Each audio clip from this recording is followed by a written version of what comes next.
I got a new iPhone. Yes. What kind? What's the version? It's this one. What is that? I don't know what it is.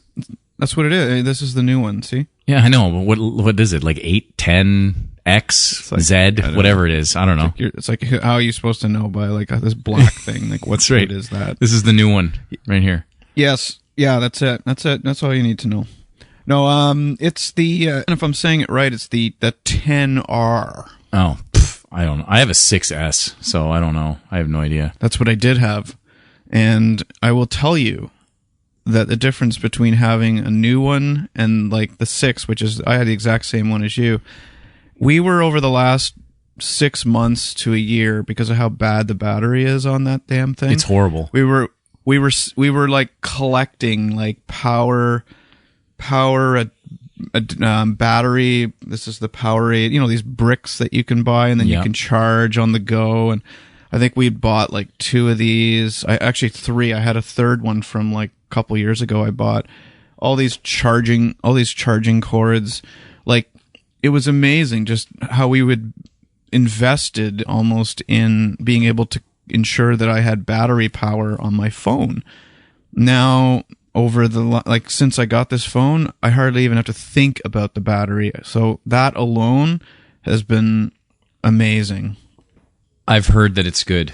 Sorry, I did the due diligence, which I tend to try to do when it comes to this stuff, whether it's a phone or whether it's buying a toaster. I put a lot of time into research process, and bang for the buck, the 10R appears to be the best for bang for your buck. It's cheaper than the 10S, I guess it's called, or the sort of top end one, and also the size of it. I had actually was considering going with the plus size, but I'm glad I didn't, because this one is actually big, quite a bit bigger than the 6, and I don't think I would have wanted it to be any bigger. Like this is like it's a good size, and it with the case on it, it almost feels like it's a plus anyway. And if it was bigger than this, I think it would get tough to throw into a suit pocket or somewhere where it's not, won't fit, or whether it's just going to be too bulky. So that leads into one of our topics. We decided we wanted to talk about what is the right age, what's the appropriate age to allow a child to have a phone. And you said something to the effect that your son is now asking for a phone. Yeah, well, he was asking for a phone, for a while, for probably since he saw one of his cousins get one a couple years back. So it's been on his mind. You know how kids work. They do the math, right? They're like, oh, my cousin's getting a phone and they're this age, so I guess I'll get one too. So he had been told already by my wife that he was due to get one when he turned 10. And I really didn't know that was the agreement that had been made. In fact, when I saw my niece get one when she turned 10, I was really surprised. I'll be honest. I was almost shocked to see a kid of 10 getting a smartphone. Right. And it kind of bothered me. I was like, oh man, like, what are you doing? Like, these kids shouldn't get these things until they're like 14 or 15, shouldn't they? Right. Yeah. Yeah, so the expectation had been kind of set a while ago for him, and sort of in the last few months leading up to his birthday, my wife reminded me, we've already promised him one, so we can't go back on that. And I was like, all right. And she was saying, well, this is the time to educate them on using it responsibly. Like, this is the thing. So I have to say I wasn't too keen on it. So he ended up inheriting my old 6 iPhone. So we didn't buy him a brand new one. We gave him my old phone. Yeah, I think and he that's was okay reasonable. He was okay with that. So we didn't, have to put up any expense for it, other than for me to go get a new phone, which I think needed anyway. But so he got his own phone. He was handed it to him just after the New Year, which was actually a couple months after his birthday. But it's a topic for another day. But man, have you ever spent time downloading all your stuff off an old phone? Yes. I mean, it took hours. It blows. Yeah. I spent No, you told me. I remember. Yeah, it's terrible. Okay, so here's what I want to say about kids and phones. I don't think that they should have them too early. And I know that your son, who's 10 now, has a phone, but I'm going to come right out and say I think that 10 is too young. I do. And that's not a criticism against you. It's more of a criticism against your wife. I'm kidding. Uh-huh. But no, we had this rule with our kids, and they didn't get a phone until it was absolutely necessary. And to me, absolutely necessary is grade 8. And so you're 12, turning 13. And I think that's an okay age to have a phone, and that's what we went with. And so, my son this year is now getting his phone for the first time, and he's excited. So I think it's a good age, because I think at that point they've got it where they kind of do need it. There's a little bit of social pressure, plus there's also, you're 13. I kind of want to know where you are, even though you want your independence and you want to hang out with your friends and stuff. I still want to know that I can get a hold of you.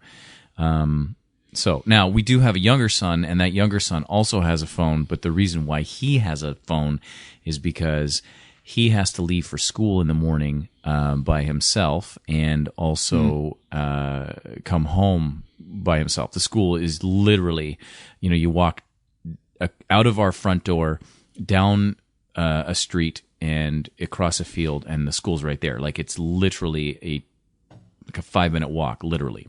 There's that safety aspect that you want, and if that's the case with your son, then I completely support it. But yeah, that's my thought.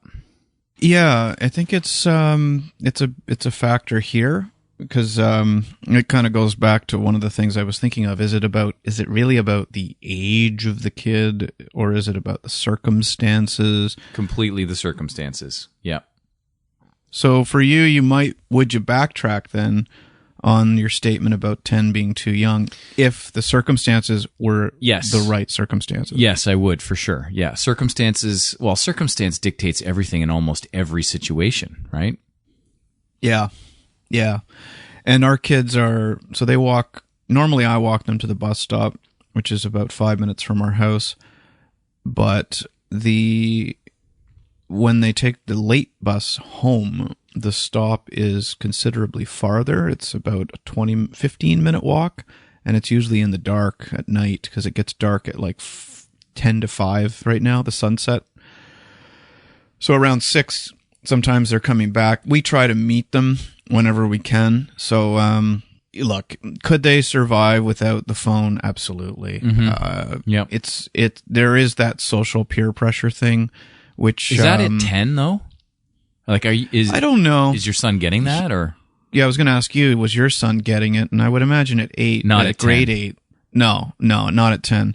I don't know. Now, he's had an iPad for a couple of years. They actually require, part of the curriculum is that the kids they use iPads for learning. Allowed him a screen, if you will. Like, that's the thing, right? These kids have screens in their faces, which annoys me in a lot of ways. And then it's also had me look at myself and how I've got a screen in my face, probably a lot more than I should.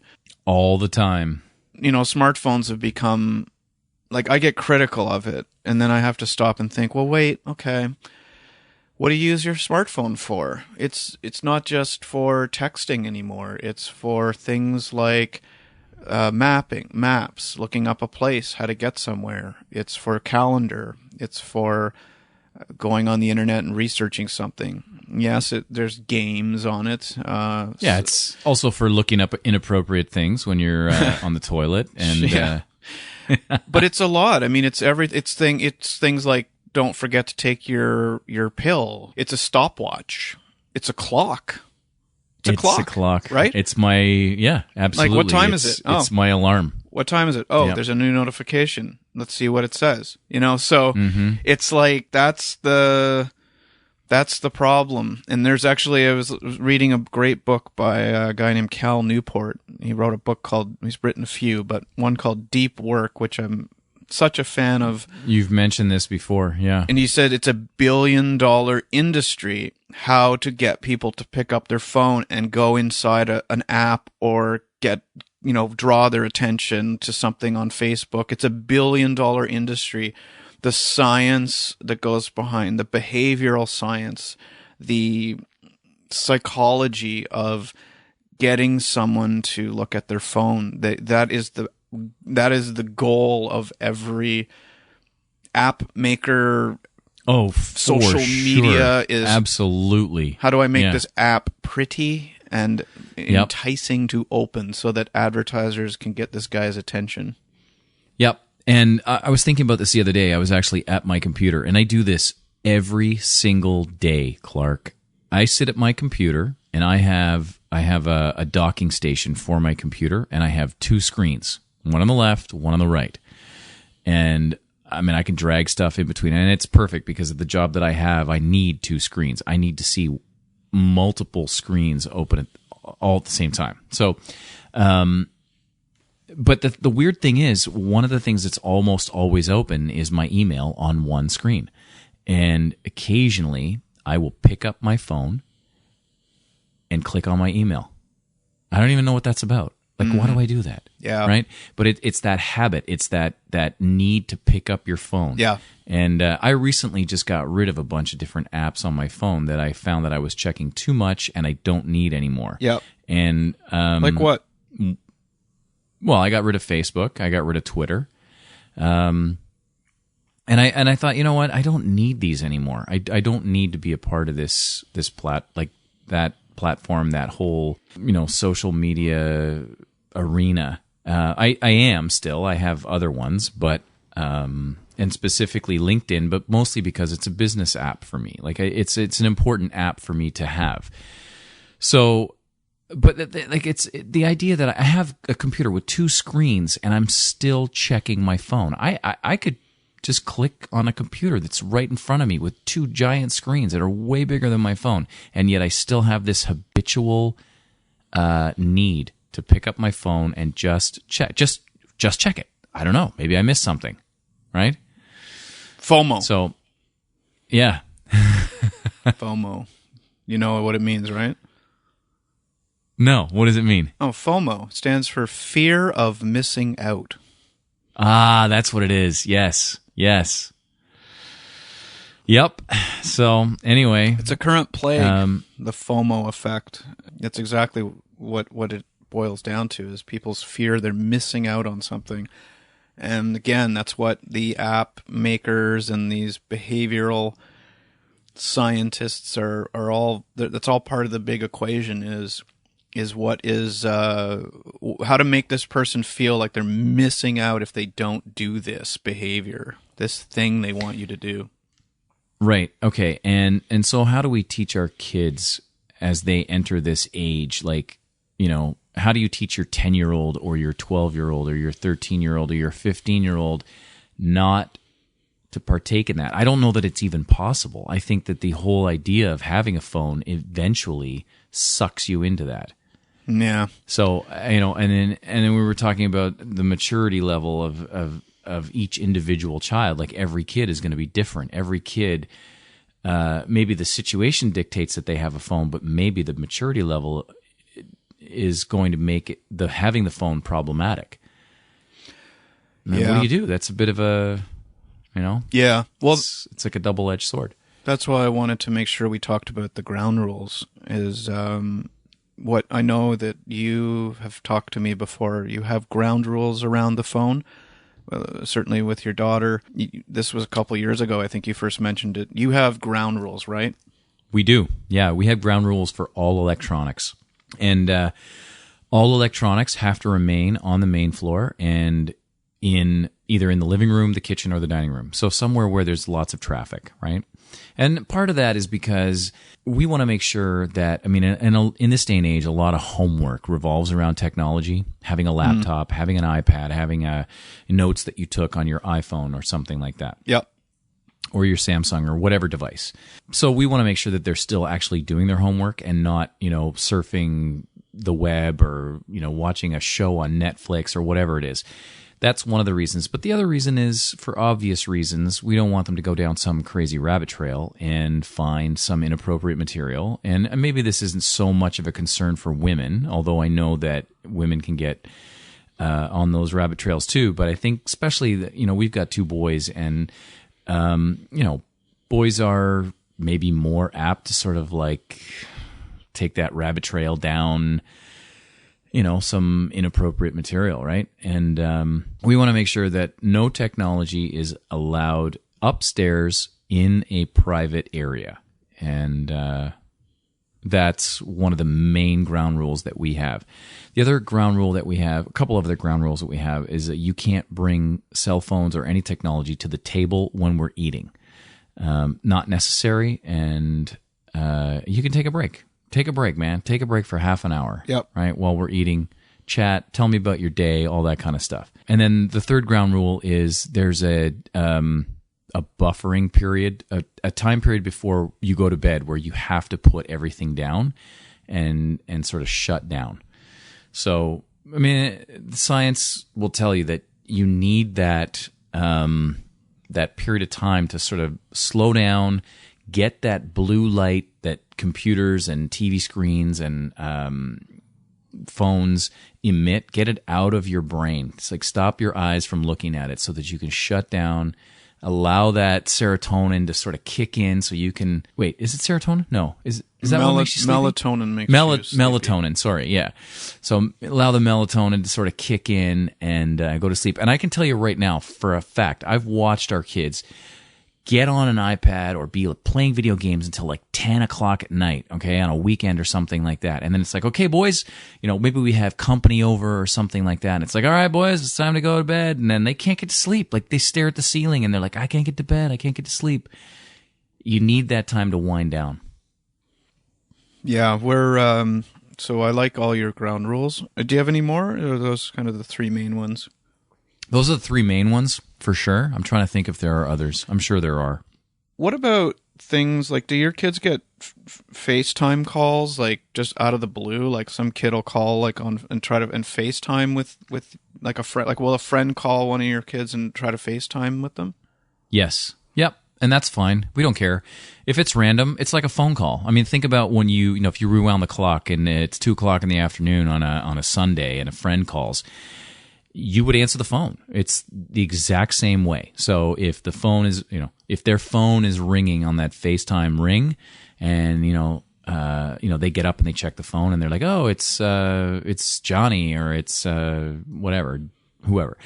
They'll pick the phone up, and we don't have a problem with that. It's great, but we can all hear the conversation. So yeah, and they don't mind. Nobody cares. We all say hi. We'll go over and say, hey, how's it going? Yeah. And they're like, hey, But well, so after giving Eric his phone, he received a FaceTime call like after the first couple days. One came in, and I was like, okay, and he answers it, and it's one of his school friends, and my brain started turning a bit. I said, wait a sec, like. And then he's walking around the room with it, and I'm thinking, okay, whoever this is seeing our cluttered kitchen and our messy living room. And I said, like, heaven forbid, like, one of us is like, half naked or something, and he's got this phone going. Shouldn't we think about like a little bit of a ground rule around accepting these phone calls? Like, the first few things like messy kitchen or whatever is not really a huge deal, but like, yeah, what if someone's not dressed or something like? So it's just one of those things that you're like, okay, there's this is the new thing now. Like, Well, do you have a habit of walking around on your main floor with no clothes on and in front of all your kids and your wife? no, I don't. But Okay. I don't know. Maybe he picks this call up when he's near the bathroom or something, or like somebody's coming out of like the shower and he's in the area. I mean, actually, one very good thing that will prevent this is we have horrible Wi-Fi on our bottom floor, which is where the shower is and where my bedroom or my wife and I's bedroom is. So in a way, it almost couldn't happen, but it's just something to think about. Like, maybe a quick walk through in a bra to get some clothing that was hanging. It's good to have some. Yeah, it's good to have some rules like that in place for sure. So there was no incident, but it just got my mind thinking. Well, like if anything from whether it's a messy room or even just do I really want somebody seeing me? And I don't know it's happening, or I didn't really have any choice in the matter. Yeah. Yeah, no, I understand. One question I wanted to ask you: do you use any type of tracking software, like you can track usage of the phones now if you put the kids on these family share sort of things, and you can monitor. We have a family share plan. Yep, Yeah. I can disable their data. What I like most about it is that I can see where they are, and I don't do it to be like an over controlling father, but it's nice when. Like we come from a split family, so when the kids are traveling from me to their mother, their biological mother, or the other way, I can see how far away they are and I can prepare. Like, so for instance, if I need to pick them up my kids are a little bit older. So if I need to pick them up at the train station or, if I need to pick them up,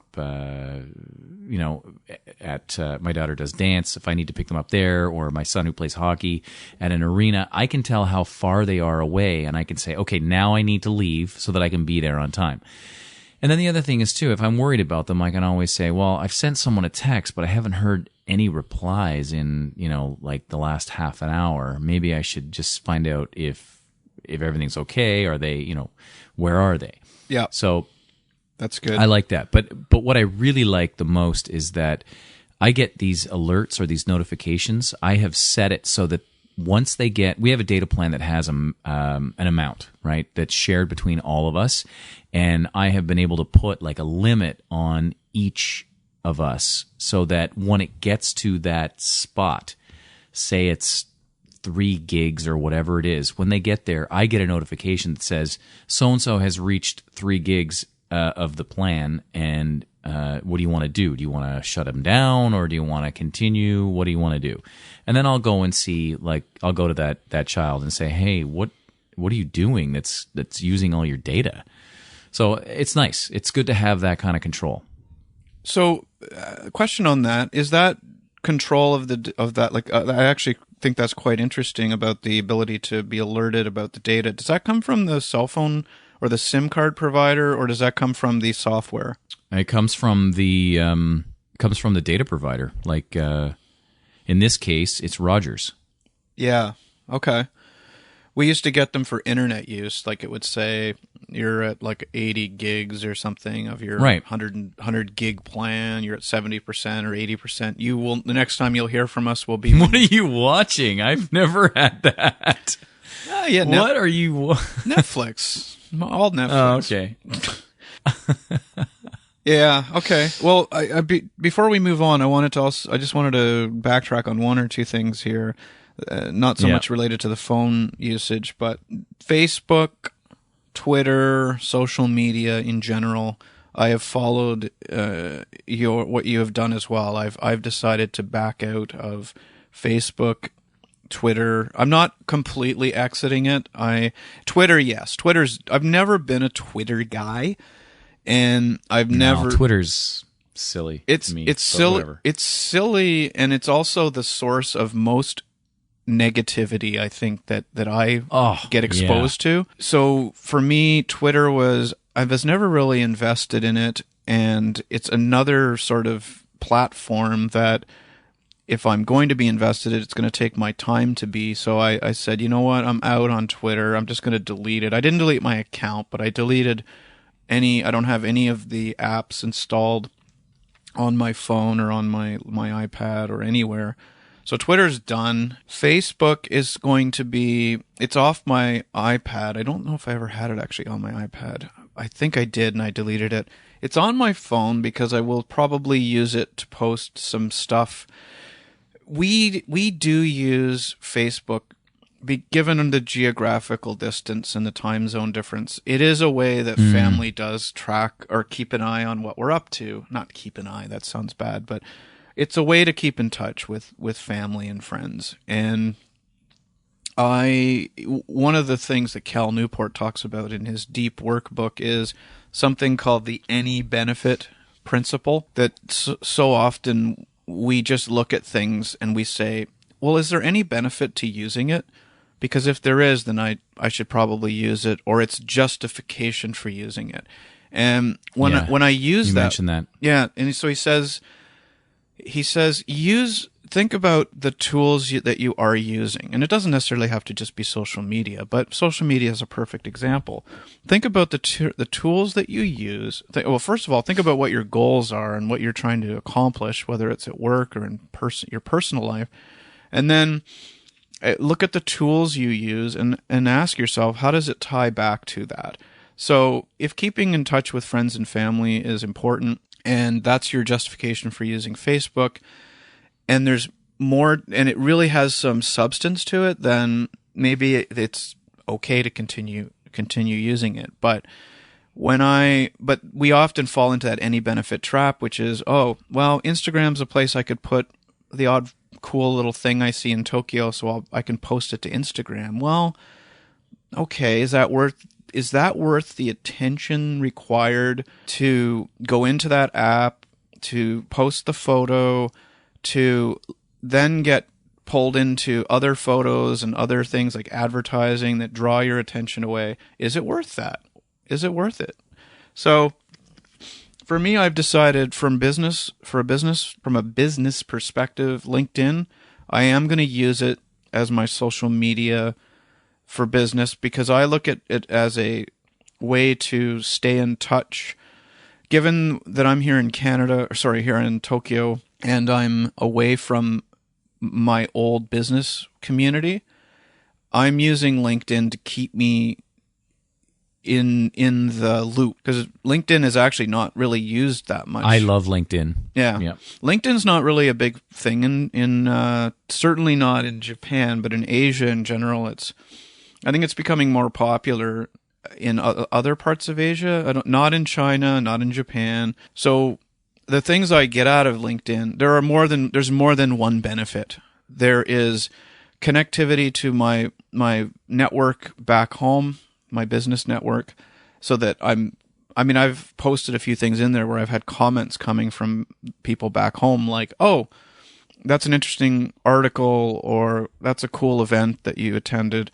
How's it going? And it's a way for me to keep in touch with people I used to work with, or so. And then that's keeping in touch, and also it's a great way. I love looking people up that I might not know yet and want to meet, or am meeting, and it's a big thing when you can. If you're going to meet someone you've never met before, I find it's a huge advantage to be able to pull up their LinkedIn. And if they're open, because sometimes they just kind of go into sort of only certain people can see me mode, or if they're like more than a third or more than a second contact away from you, you can't always see much detail. Like I think if they're third or further down, you won't be able to see. But for me, when I can pull up, usually if it's a contact of a contact, or at least only one space removed, I love being able to go to a business meeting knowing what someone looks like. It to me, I find it just takes that noise away. Big time.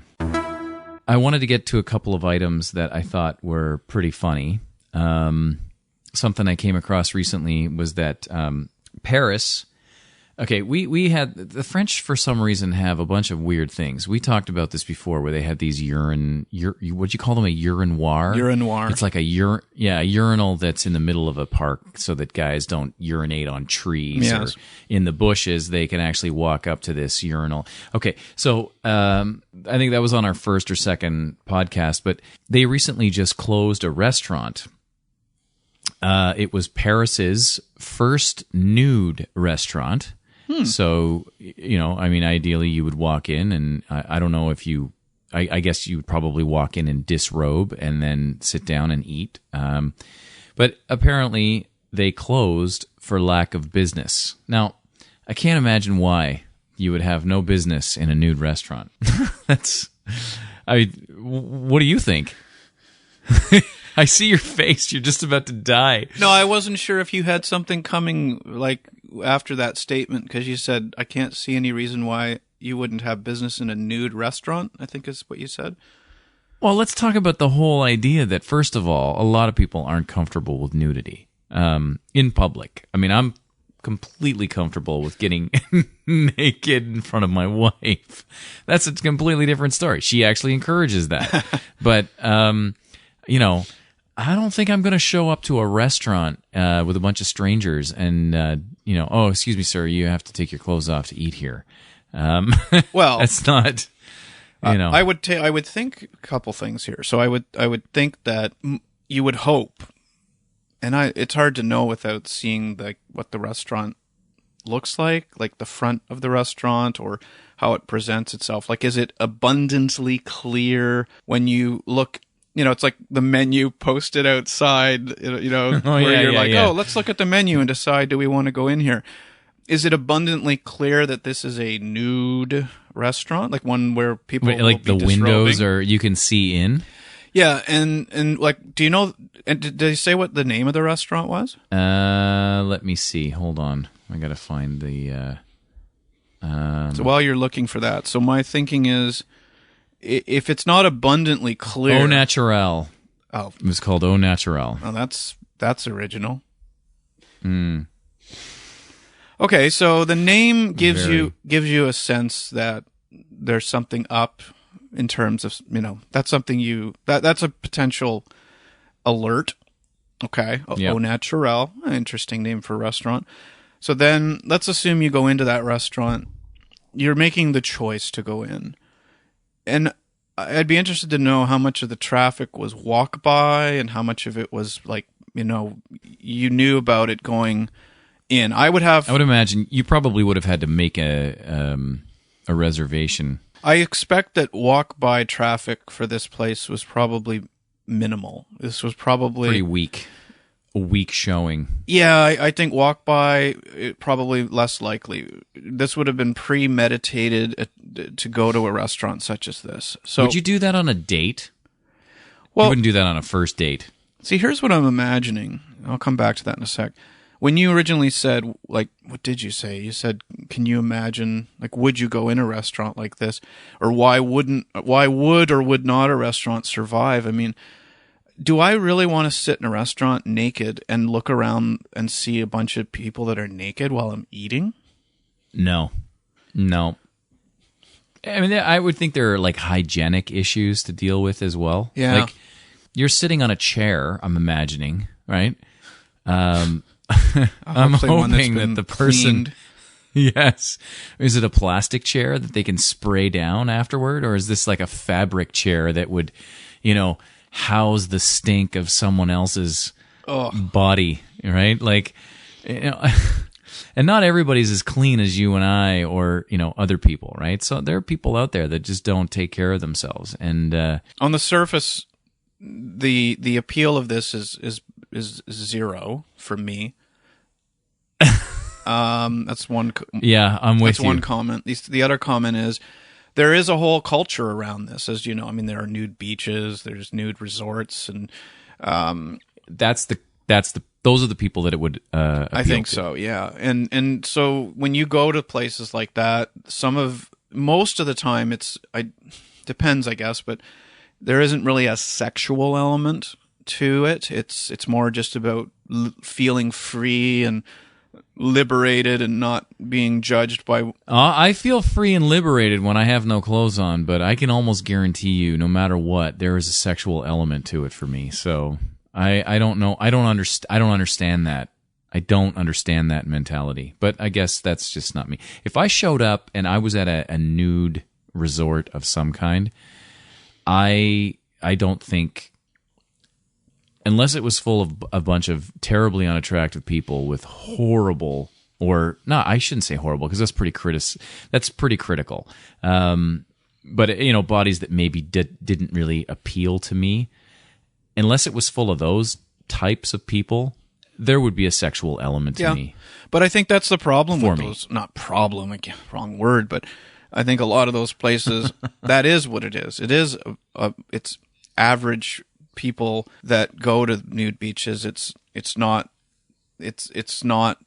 mix. So if you think about a restaurant you go into and just imagine the people in it just all being naked, there might be one or two people in the restaurant that are attractive, and the rest are just going to be either not attractive or. For me, the whole my issue with it is I've never found an appeal necessarily in the whole nude beach scene or going to one, because to me there's this culture behind it that is not something I have interest in. Like I don't have any kind of thing that says I want to go and disrobe and walk around and be free among lots of other human beings. I don't have that element, and I think that is what a lot of nude beaches are about, is disrobing. That's a turn on for some people, big time. But turn on implies sexual turn on, and I think there's some of that, but I think there's also just for me it implies sexual when you say turn on. But you could just mean that just is something that I'm with you. Like going and having a model railroading hobby is a turn on for some people, but in a non-sexual way, I hope. But to me, there's a culture around the nude scene, and without knowing more about this restaurant, this could have simply been a place where other nude, like was it. And you may not know, but was the intent of this place to be kind of, what's the word? A fad in a sense? Not a fad, but like where you show up and you go, oh, this is kind of interesting. We disrobe in this restaurant. All right, let's give that a try. I just have. It's a niche market. Yeah, and I have a feeling it wasn't that. We were out last night with a couple of friends. And we were kind of restaurant browsing and figuring out where to have dinner. And I don't see. Did that come up in the conversation? No, I wish I'd known about that. But I just don't see people like we were last night looking for a particular cuisine and then a particular place to have some beverages in, that we would look at it and say, regardless of whether or not we thought the nude scene was something we wanted, I just don't see looking at something like that and saying, oh, in this restaurant, they have steak and they have, it looks like it's an Italian menu, and we disrobe. Want to try it? I just don't see that. That's an awkward conversation. Yeah. There's another funny article that I saw where this guy threatened to disrobe in a restaurant. He threatened to kill his neighbor with kindness. Okay, God, kindness. Yeah. What he failed to mention was that kindness was the name of his machete. Sounds like Sling Blade. Needless to say, this man was arrested, but I mean. Could you imagine your neighbor knocks on your door, you're being unruly, you're having a party, maybe you've got a barbecue in the backyard, and your neighbor comes over and says, hey, listen, if you don't shut up, I'm going to kill you with kindness, and then walks away. Well, he doesn't let you know that kindness is the name of his machete. That's diabolical. Very diabolical.